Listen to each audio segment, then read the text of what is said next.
The girl wouldn't let him touch her. She sat cross-legged on the barrack floor, her eyes locked forward, chin raised in defiance. Her arm was swollen, bruised black from shoulder to elbow, but when the American medic approached with a bandage and salve, she recoiled as if he held a knife. Behind her, 3 other women formed a silent wall, each cradling injuries they refused to show. Not one of them spoke, not one of them cried. They'd been warned. American doctors were just the first step. First came kindness, then came humiliation. That's what they were told. But then he saw it. The bruises weren't from war. Not entirely. The fractures in her wrist were weeks old. The damage wasn't from an American. It had come from before.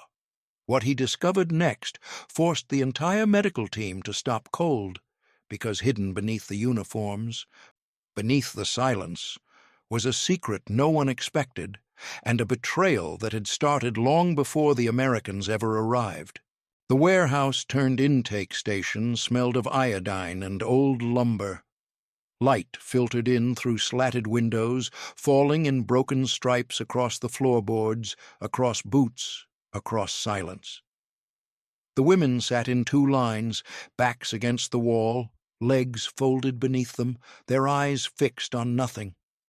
They looked like statues left behind after the war had moved on, unmoving, unspeaking, untouched. Only the quiet rasp of breath and the occasional creak of the floor under an American step broke the stillness. A stethoscope clinked against a clipboard. A pen scratched on a medical form. But the women never moved. Corporal Denton, the youngest of the medics, crouched beside one of them, a girl no older than 17, with a face so pale it seemed carved from salt. Her arm was wrapped in cloth gone stiff with dried blood, and her uniform sleeve clung to the wound like bark to a tree. He gently reached toward her. Her reaction was instant, violent, though still wordless. She jerked back, clutching her arm to her chest with a speed that startled him. Another woman beside her shifted too, placing her own body slightly in front of the girl. The message was clear. No. Denton stood, puzzled, and looked to the others. It wasn't just this one. Every single woman sat braced, poised to resist. When one guard stepped forward to offer a tray of ointments and bandages, a wave of flinching rippled down the row like grass folding in the wind. No cries, no screams, just this rigid refusal. The interpreter, a Japanese-American sergeant named Ito, tried speaking gently to them in their own language, his voice low and respectful. Still, no one answered. They had seen prisoners before, Germans, Italians, even a few Russians.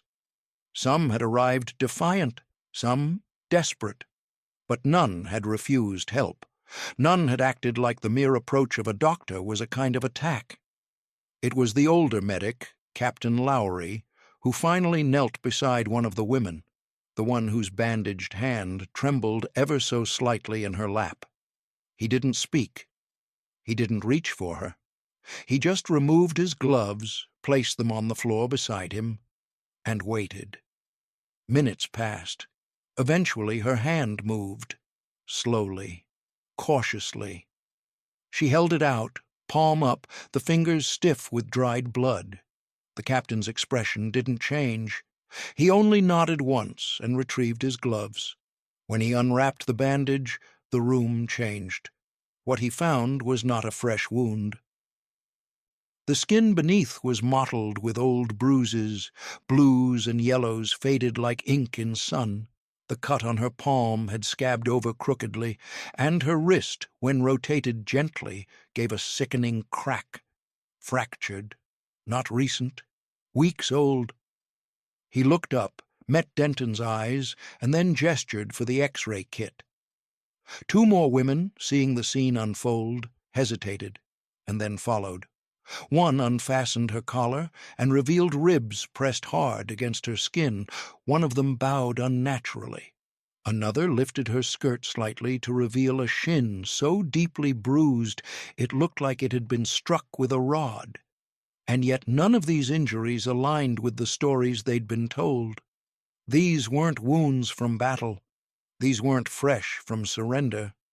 These were older, hidden, carried. Denton whispered, "This didn't happen here." Captain Lowry nodded grimly. "No. This happened before we ever touched them." Ito tried again, this time softer, asking if the women had been treated before. One finally responded, her voice like the scrape of paper, "No one treated us. We were to endure." The room stilled. The Americans had come prepared for disease, dehydration, maybe gunshot wounds, but not this, not girls broken long before they arrived, not a silence so deep it had been practiced into muscle. The rest of the intake exam was cancelled that day. The doctors gathered outside the warehouse under a bleached tarp, shaken. Inside, the women remained in their places, eyes forward, backs straight, wounds hidden unless asked. Because in their world, pain was not a condition. It was a duty. And for the first time, the Americans began to understand. They weren't just treating prisoners. They were treating survivors of something far older and far more brutal than any enemy line. Long before the warehouse, before the clean bandages and quiet English voices, Yumi had learned to swallow pain without sound. In the cold corridors of the field hospital outside Nagasaki, she moved like a shadow. Bare feet padded across blood-slick floors, arms stiff from carrying stretchers that outweighed her. She was 16 then, small, sharp-eyed, and already fluent in the silent language of endurance. Her commanding nurse, a woman named Fujita, had made the rules clear from the first day. No questions, no complaints, and never, never ask for rest. You served until you collapsed, and if you collapsed, you apologized for the shame. Every morning began the same way. A shriek from the surgical ward, the rattle of wheeled cots across uneven concrete, the stink of alcohol and rot. Yumi would tighten the band around her jaw before entering, less to hold a mask in place, more to hold her own face still. There was no reward for composure, only survival. The nurses who cried were replaced. The girls who limped were sent home in disgrace. She watched one girl disappear after dropping a tray of blood-soaked gauze. No one said her name again. There were days when her hands shook so violently she had to clench her fists until her nails left crescents in her palm. But she never asked for help. She never let the shaking show. Bushido was not just for soldiers. That was what the pamphlets said. A woman in uniform carried the same duty to the emperor as any man. Honor through silence, glory through sacrifice. Every auxiliary learned the mantra, "My body is the empire's. My pain is a whisper." The instructors taught them to repeat it aloud, even as they bled through their socks from marching drills, even as they starved quietly through rationed rice and watery barley tea. Yumi had dislocated her shoulder during a supply run. She had slipped in the rain, her arm catching the weight of a falling medical crate. The pop was sickening, sharp, wet, final. She bit her tongue so hard she tasted blood, and then she stood up. She reported nothing. She tied her sleeve tighter and used her good arm to carry bandages the rest of the day. That night she slept sitting up, back pressed against the wall, shoulder throbbing in time with her heartbeat. She told no one. There was no one to tell. A week later, during morning drills, she fell. It was not dramatic. Her knees gave out during a run, and she crumpled. The instructor, a lean man with a cane he didn't need, strode over, looked down, and said nothing. Then he raised the cane and brought it down across her thigh, once, twice. She didn't scream. That, too, would have been a failure. Afterward, Fujita pulled her aside. No bandages were offered, no questions asked. Only a warning: collapse again, and you won't be allowed to serve. So Yumi stood straighter. She learned to hold her breath during dizzy spells, to bite the inside of her cheek when her joints burned. And when surrender finally came, when the hospital fell silent and uniforms were folded away, she kept the habit. On the ship to America, her arm healed wrong. The bone reset itself in silence, crooked and proud. She favored it still, even as American medics offered slings and creams and kind eyes.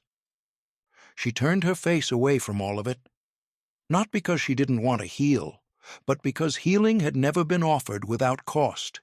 And even now, across an ocean, under foreign skies, the oath still pulsed inside her. Better to bleed quietly than to be seen broken. They started with bread, not questions, not orders, just soft, warm bread, thick slices slathered with butter that pooled at the edges. The women stared at the trays without moving. The smell alone was enough to flood the room with memories of scarcity, of powdered rations, of burnt barley scraped from the bottom of dented pots. But still they did not reach. Not at first. Next came the blankets, folded and left at the foot of each cot. Clean, soft U.S. Army issue. Then came water, warm, not scalding.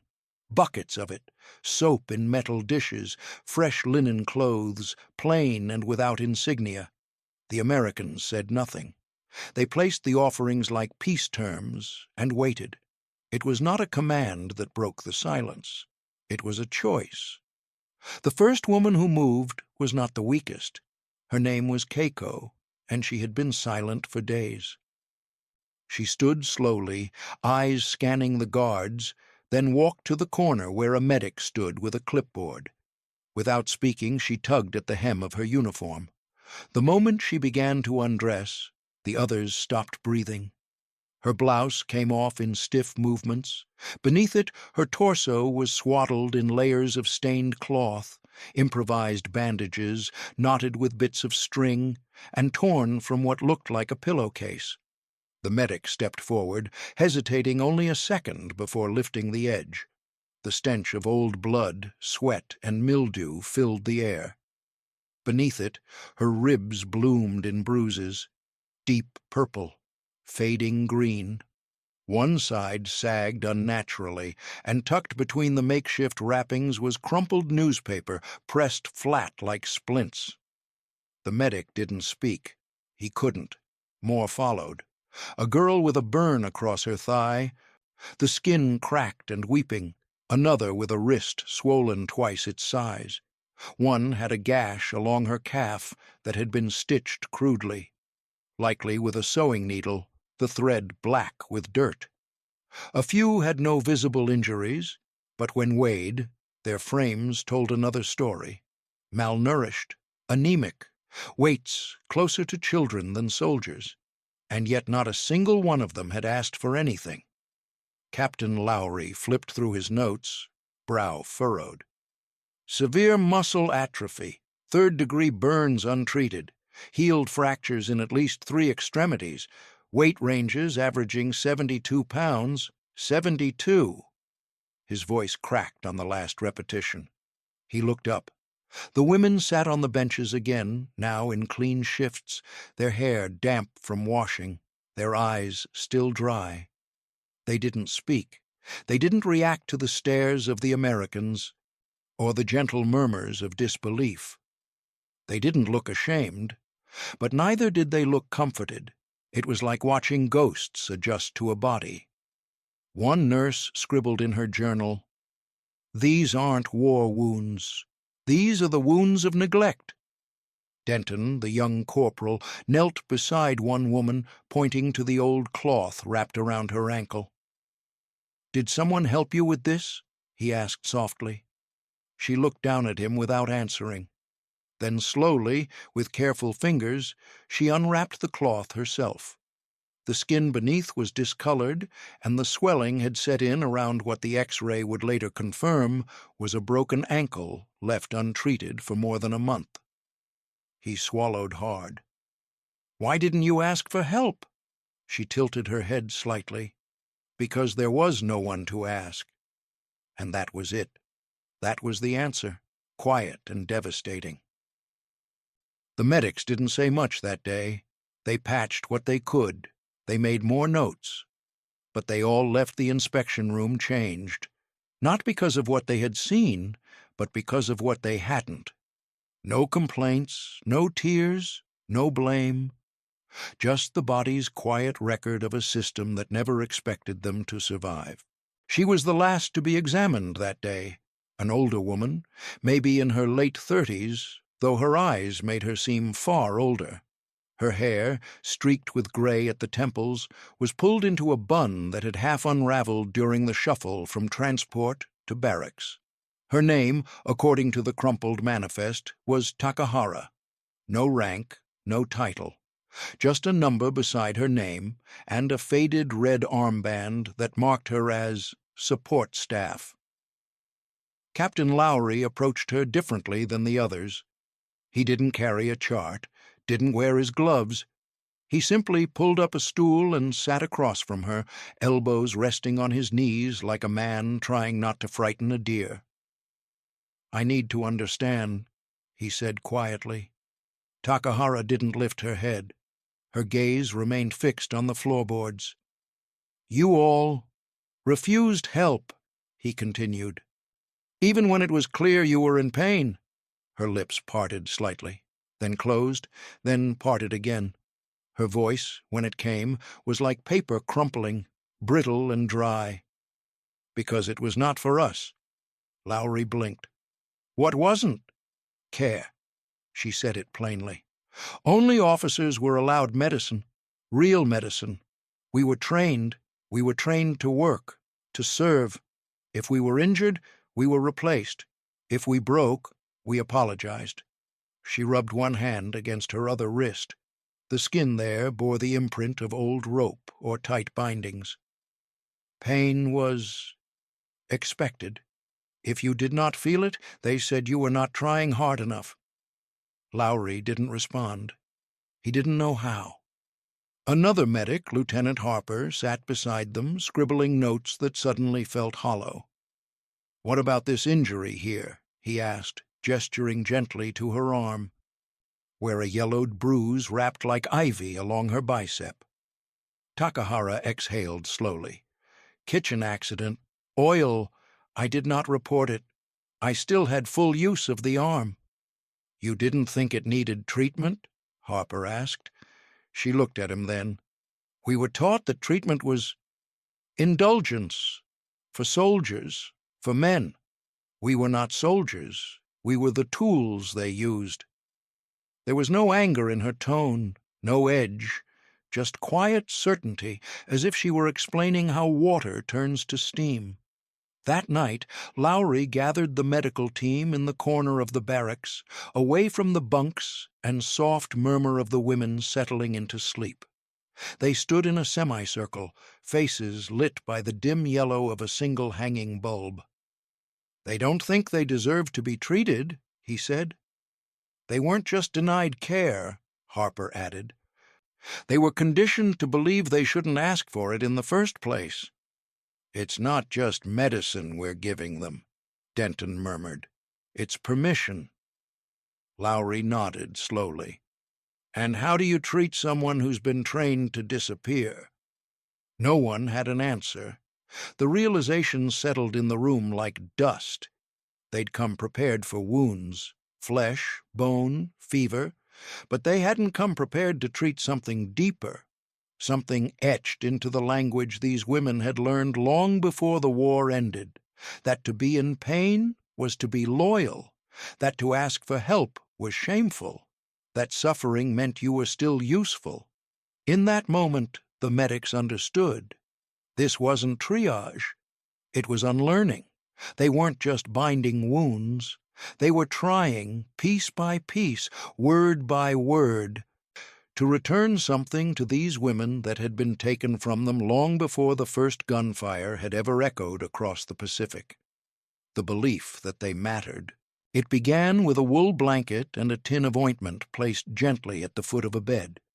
The girl who found them said nothing. She simply stared. It was late, past lights out, but the kerosene lamp still glowed near the doorway, casting long shadows along the barracks wall.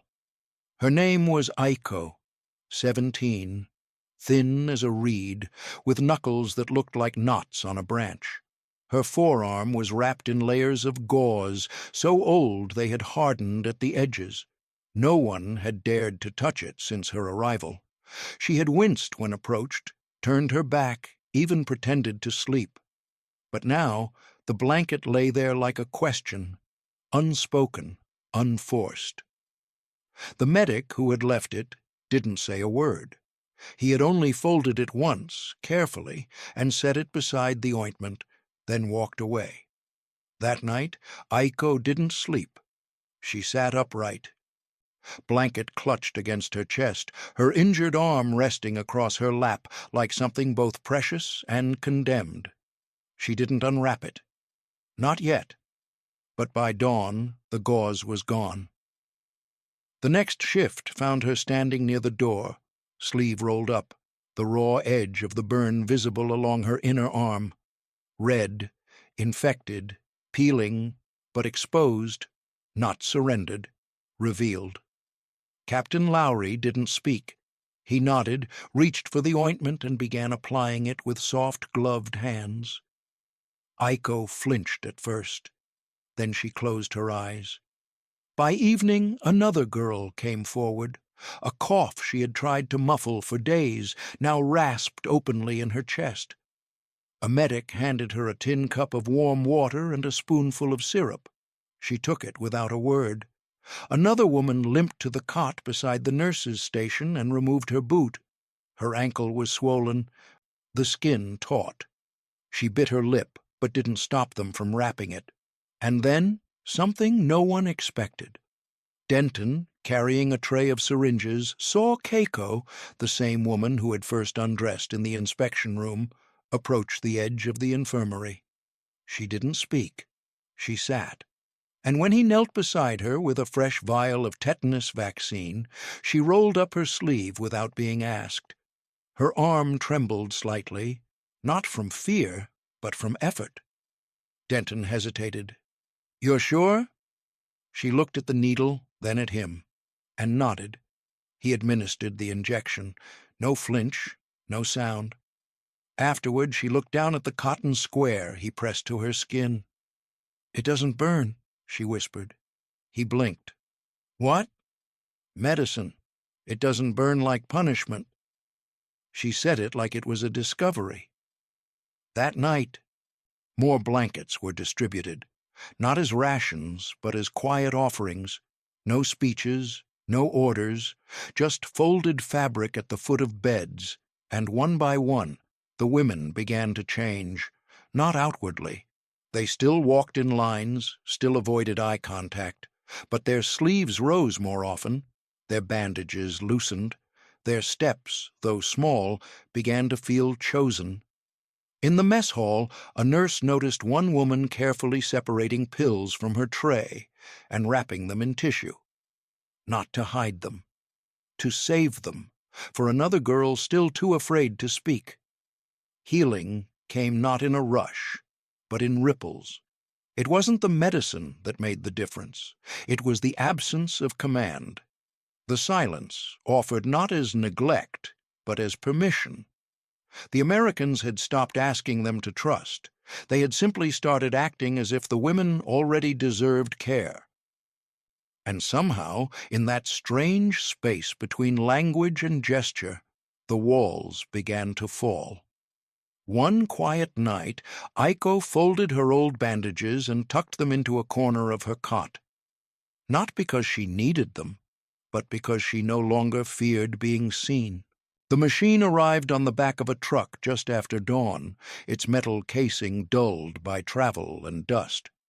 Two orderlies maneuvered it into the far end of the infirmary, bolting the legs into place, while the generator coughed awake outside. The sound alone drew the women's attention, a low, mechanical hum that felt nothing like rifles or engines. This was different. This was quiet, intentional. Captain Lowry stood beside the machine with his sleeves rolled up, eyes narrowed not with focus, but with dread. He already suspected what they would find. The bandages, the limps, the guarded movements had told him enough. But suspicion was one thing, proof was another. The first plate was Yumi's shoulder. She stood rigid as the image developed, her chin lifted, her uninjured arm folded tight across her stomach. When the film was clipped to the lightbox, the room seemed to inhale. The joint was misshapen, the bone healed at an angle that no trained physician would ever allow. Microfractures radiated outward like hairline cracks in ice. Lowry swallowed. "This should have been reset immediately," he said. "Weeks ago, maybe months." Yumi said nothing. She only stared at the glowing bones that belonged to her, as if seeing them for the first time made them less hers. The next image stopped the room cold. A girl named Hana stepped forward, barely 14 when she had been assigned to stretcher duty, though no one had bothered to record her age properly. The X-ray of her back lit up with a distortion that made one of the nurses cover her mouth. The vertebrae showed compression fractures, stacked and crooked. The unmistakable signature of carrying weight no child's spine should bear. "At 14, Lowry murmured, almost to himself. "This happened when she was 14. His voice cracked on the repetition. The nurse beside him whispered, "My sister is 14. Lowry nodded once, sharply, and turned away. Plate after plate followed. A sliver of shrapnel embedded deep in a calf muscle, surrounded by scar tissue grown thick and angry. It had been there for over a year. No attempt to remove it, no antibiotics, just endurance. Another girl's rib cage showed healed fractures, plural, broken at different times, layered like rings inside a tree. Each image told the same story. Not combat, not accidents of war, neglect, institutionalized, routine, expected. The women stood quietly as their own bodies betrayed the truth they had never spoken aloud. Some leaned forward slightly, squinting at the glowing shapes. Others turned their heads away, as if seeing the damage made it real in a way pain alone never had. One girl reached out hesitantly, her fingertip hovering just short of the lightbox. "That is me?" she asked. "Yes," the nurse replied gently. She nodded, as if confirming something she had always known but never been allowed to name. Denton stood near the doorway, his knuckles white around his clipboard. He watched as Keiko examined the outline of her shin, the jagged line where bone had cracked and fused imperfectly. Her expression didn't change, but her shoulders, always so rigid, sagged a fraction. "I thought I was weak," she said quietly. "I thought I failed." Lowry turned toward her. "You didn't fail," he said. "You survived." The words hung in the air, strange and unfamiliar. As the morning wore on, the medical charts grew heavier, not in paper, but in meaning. Lowry flipped through them slowly, reading aloud more to steady himself than to inform anyone else. Severe malnutrition, chronic stress fractures, untreated infections, growth arrested due to prolonged physical strain. He stopped. "These are not soldiers," he said finally. "These are children in uniforms." No one disagreed. Outside, the generator sputtered and went quiet. Inside, the women sat together, closer now than before, some holding hands without realizing it. The X-rays were taken down one by one, but the images lingered. burned into the minds of those who had seen them. For the first time, the truth had shape. It glowed, and it could no longer be ignored. The words echoed long after the X-ray machine was powered down. In the soft morning light that filtered through canvas-covered windows, the infirmary seemed different now, quieter, but no longer with fear. Something in the air had shifted. Not safety, not yet. But the absence of cruelty was its own kind of silence, and it was being noticed. That afternoon, Nurse Daniels brought a brush into the ward. Not a surgical tool, not gauze, not antiseptic, just a plain wooden hairbrush. She approached a girl seated at the edge of her cot. Aya, no older than 16, with bangs that had grown wild and tangled from weeks of confinement. Daniels didn't ask. She simply knelt down, rested her hand gently on the girl's knee, and held up the brush. Aya stared at it like it was a weapon at first. Then, slowly, she nodded. The strokes were long and patient, each pass untangling more than just hair. Aya didn't speak, but her eyelids fluttered shut as the knots gave way. When Daniels finished, she pulled a small ribbon from her pocket, blue, faded, and tied it behind Aya's ear. It wasn't regulation, it wasn't required, but it was the first color any of them had worn in weeks. That night, 2 more girls asked if they could have their hair brushed too. In the days that followed, these tiny gestures accumulated like snowfall. A medic knelt to wash a girl's feet, bruised, frostbitten, and blistered from months of marching in the wrong size boots. He didn't speak. He just wrapped each foot in warm water, then dabbed salve into the cracked skin. The girl winced, then watched him. Her lips parted, not in pain, but disbelief.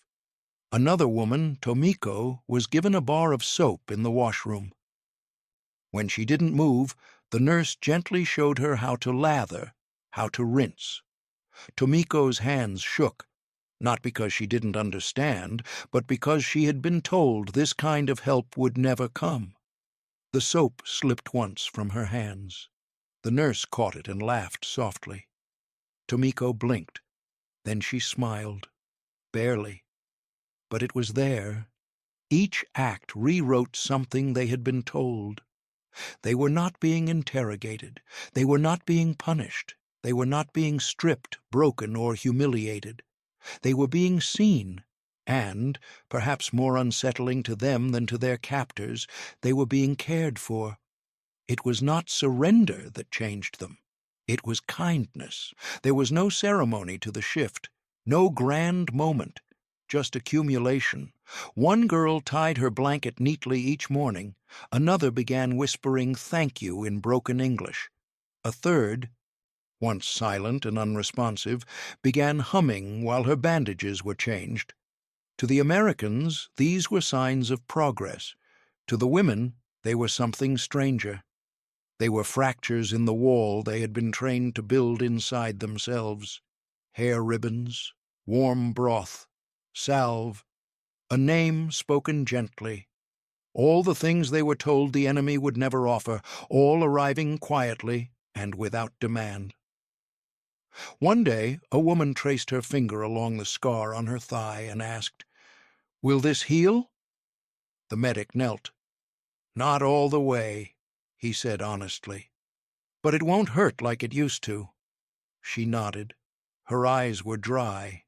But something behind them shifted, not because the wound would vanish, but because she finally believed someone might care whether it did, and that, more than ointment or sutures or X-rays, was what began to make them whole again.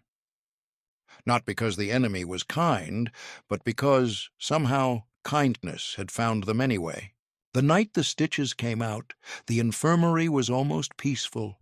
A single lamp glowed above the examination table, its light warm and low, throwing soft shadows across the walls. Outside, the camp had gone quiet.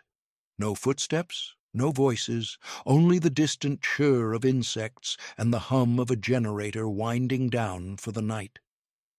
Inside, Aiko sat on the edge of the table with her injured arm resting on a folded towel, her posture straight, her breathing slow. Weeks earlier, she had screamed at the sight of a needle. Now she watched calmly as Nurse Daniels sterilized the tweezers, her hands steady, practiced. Daniels glanced up, searching Aiko's face for any sign of fear. There was none, just concentration, awareness, presence. "This might pinch," Daniels said gently.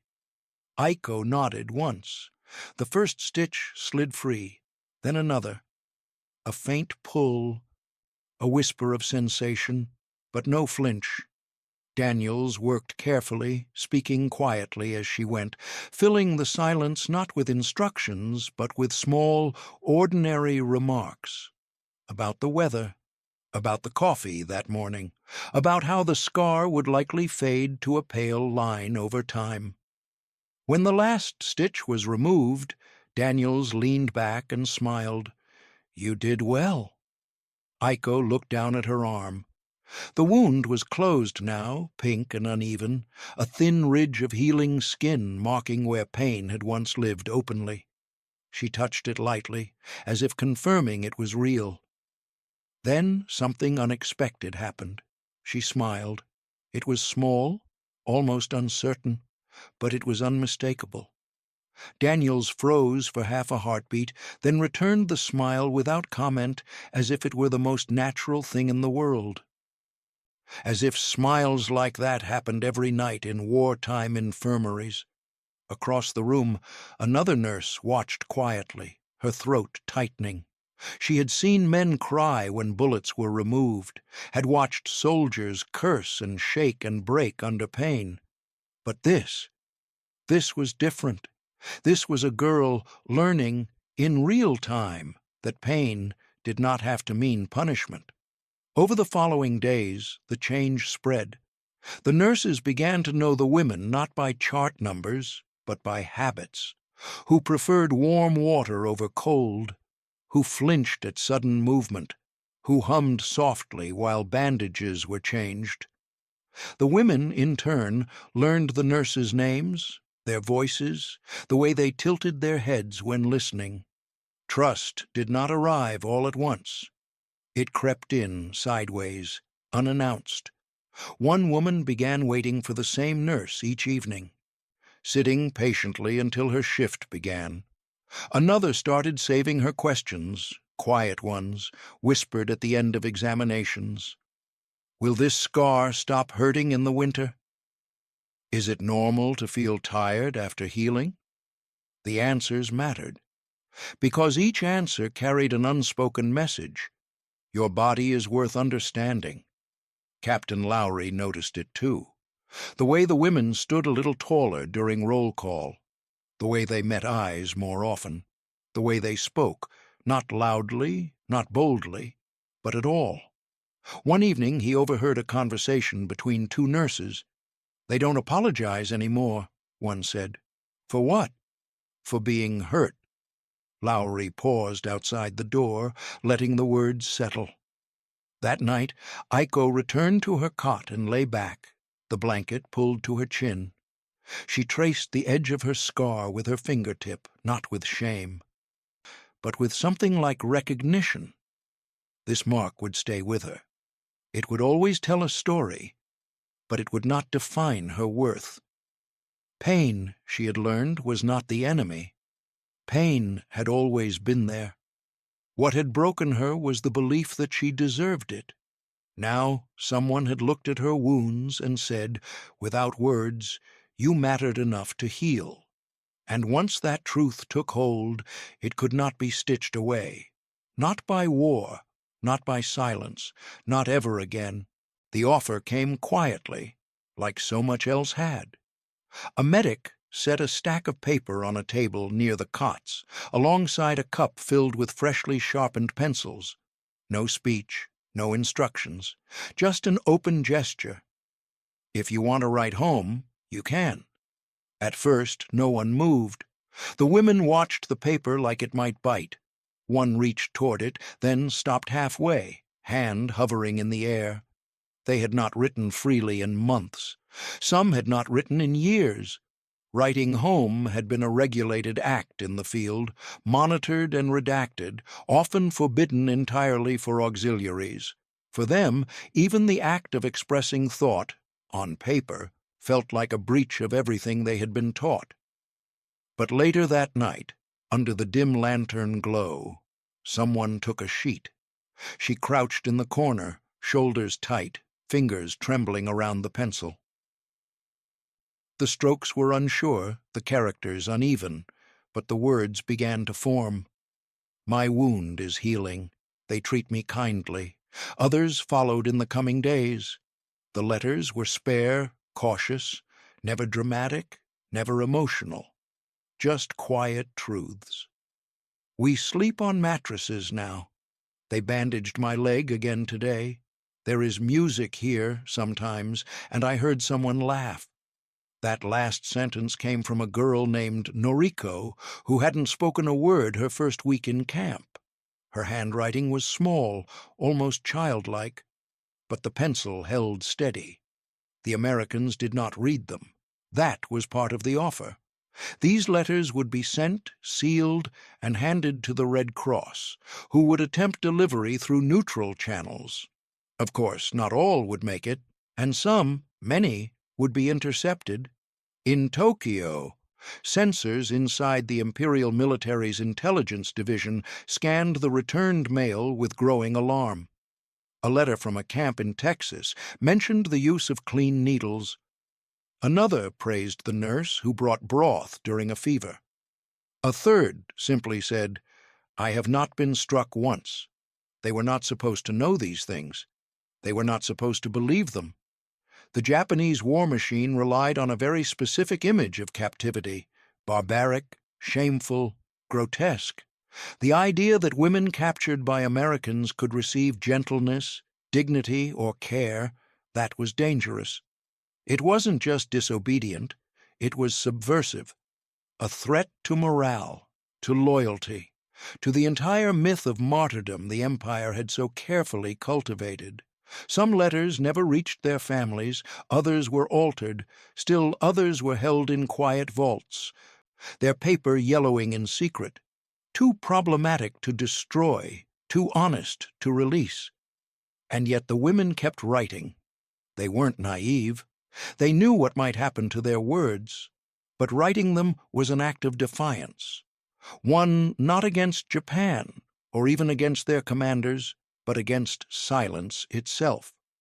After months of being told they were less than human, after years of believing it, to put their voice to paper was an act of reclamation. Still, it came at a cost. Each sentence was a balancing act, hope against guilt. For every mention of soft blankets, there was the weight of knowing someone else was still freezing in a jungle trench.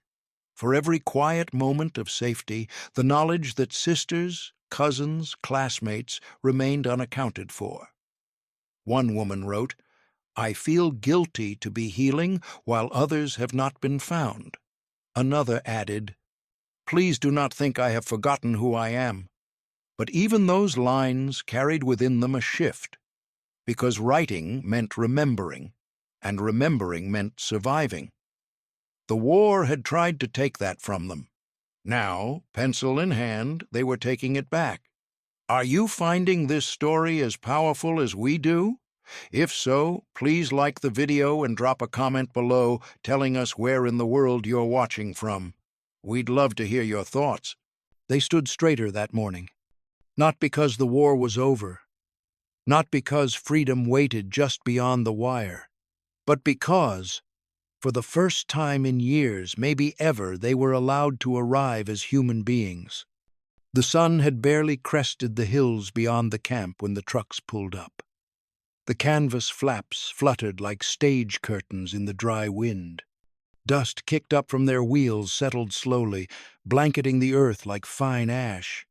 And there they stood, the women, lined in rows of two, each wearing fresh, laundered clothing that still smelled faintly of soap.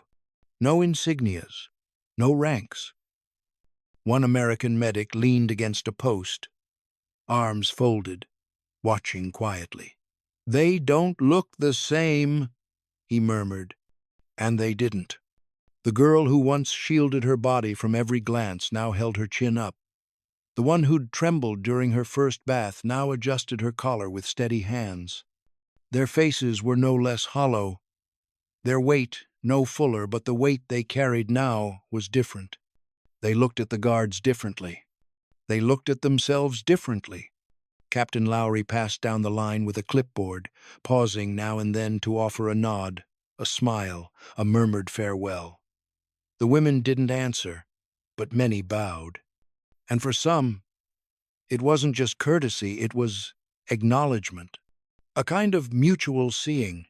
Dr. Mary Collins, who had overseen the infirmary's quiet transformation, stood near the loading ramp with a folded wool blanket under her arm. She watched one girl pause before climbing into the truck, glance over her shoulder, and raise a hand, just briefly. Collins blinked fast and returned the gesture. "We didn't just treat them," a young army doctor beside her whispered, voice low with wonder. "We saw them." There were no speeches, no fanfare, just engines coughing to life and women climbing aboard. Some clutched notebooks. Others wore bandages, still being changed every other day. One carried a tin box with her name scratched into the lid, the letters uneven, but hers. Aiko, near the rear of the last truck, wore a ribbon in her hair. She didn't look back. Ended bid dazers. Halfway across the world, months later, a letter arrived in a wooden home outside Yokohama. The envelope was creased, the handwriting strange. A mother opened it slowly, her fingers trembling, not from age, but from memory. She had not known if her daughter was alive. She had not dared to hope. Inside, the paper was thin, the ink faint. But the words were clear. "Mother, I was injured, but I healed. They helped me. They let me write this. Do not fear. I am not ashamed any more." The mother sat down at the low table and read the letter again. Then, a third time. Her eyes filled, not with sorrow, but with something older, something deeper. Grief, yes, but also something like peace. The war had stolen so much. Dignity, voice, the right to ask for help, the right to feel anything but duty. But behind barbed wire, thousands of miles from home, in a place meant to house enemies, something had shifted. Not loudly, not all at once, but undeniably. They arrived as auxiliaries, as forgotten parts of a machine that had never cared if they lived or died. They left as women scarred, yes, but walking upright. They walked differently, because someone had reminded them they could. If this story moved you, please like the video and tell us in the comments where you're watching from. And thank you for remembering a piece of history the world nearly forgot.